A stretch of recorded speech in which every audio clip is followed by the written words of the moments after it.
बिस्मिल्लाहिर्रहमानिर्रहीम। अस्सलाम वालेकुम नाजरीन ग्रामी वीडियो में थोड़ी सी हकीकत भारतीय फौज और भारतीय हुकूमत के हवाले से आपको बताएंगे कि किस तरह भारत पाकिस्तान को उभरती हुई ताकत, पाकिस्तान के अच्छे हालात और पाकिस्तान और चाइना की अच्छी दोस्ती को देखकर घबराता है और फिर LOC की खिलाफ वर्जी करता है। साल 2019 के पहले 8 महीनों के अंदर भारत ने पाकिस्तान के खिलाफ भरपूर कार्रवाइयां की। इसमें कश्मीर का इशू भी हुआ और साथ भारत ने LOC के ऊपर काफी मरतबा पाकिस्तान को नुकसान पहुंचाने की कोशिश की। 2030 मरतबा भारत ने LOC की खिलाफ वर्जी करते हुए पाकिस्तान के छोटे गांव को हिट किया और मार्टर भी गिराए। आपको ये बताते चलें कि 2019 के अंदर पाकिस्तान ने भारत का मुंह तोड़ जवाब देते हुए 129 भारतीय फौजी मारे और सैकड़ों को जख्मी भी किया। लेकिन भारत है समझने का नाम नहीं लेता। जब भी कश्मीर इशू पर आजकल पाकिस्तान कई मुल्क के अंदर विजिट करने जाता है या कामयाब पाकिस्तान के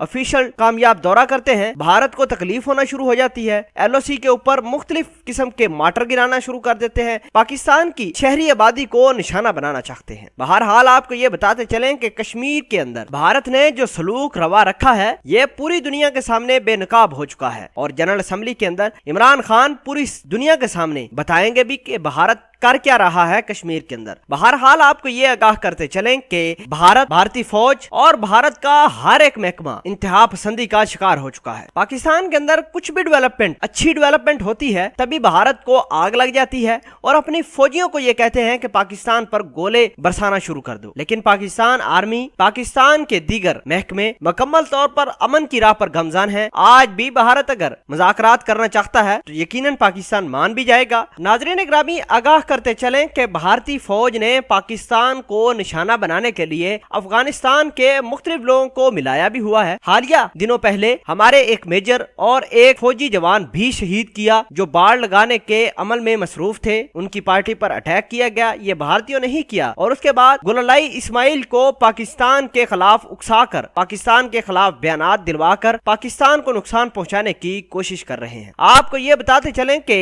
पाकिस्तान को मुख्तलिफ महाजों पर भारत नुकसान पहुंचाने की कोशिश करता है, लेकिन इज्जत और जिल्लत अल्लाह पाक के हाथ में है। भारतीय जो सोचते हैं अल्लाह के हुक्म से उसके बिल्कुल उलट ही होता है। भारत पाकिस्तान का नुकसान सोचता है, दुनिया पर पाकिस्तान को अकेला करने की कोशिश करता है, लेकिन अल्हम्दुलिल्लाह पाकिस्तान अपनी इज्जत, अपना वकार मेंटेन रखे हुए है। बहरहाल मोदी सरकार ने जो पुलिसियां बनाई है और अपने फौजियों को मरवा भी रही है, ये बहुत गलत बात है। पाकिस्तान के जवानों ने बहुत सारे भारतीय फौजियों को पाकिस्तान की सरहद में दाखिल होते हुए भी मारा है और उनकी लाशें आज भी भारतीय फौज LOC से उठाने नहीं आई और ना ही भारत उनको अपने फौजी डिक्लेयर कर रहे हैं। आपको ये बताते चलें कि ये मुख्तलिफ दहशत गर्दों को पाकिस्तान के सरहद के अंदर दाखिल करते हैं, पाकिस्तान को नुकसान पहुंचाते हैं, लेकिन भारत के अंदर इंतहा पसंदी अपने अरूज को जा चुकी है। अब वक्त आ चुका है कि पाकिस्तान आर्मी और दीगर मुमालिक को भारतीय इंतहा पसंदी से रोकना ही होगा, वरना एक इंसानी बहरान पैदा हो जाएगा और ये अपने ही फौजियों को मरवाकर इल्जाम पाकिस्तान पर लगा देता है, जिसका पाकिस्तान को तो कोई नुकसान नहीं, अलबत्ता एक इंसानियत का नुकसान जरूर है। आप इस पूरी खबर के बारे में और मोदी सरकार की जो पॉलिसियां हैं उस हवाले से क्या कहना चाहते हैं, कमेंट सेक्शन में अपना इजहार ख्याल जरूर पोस्ट कीजिएगा। जज़ाकल्लाह।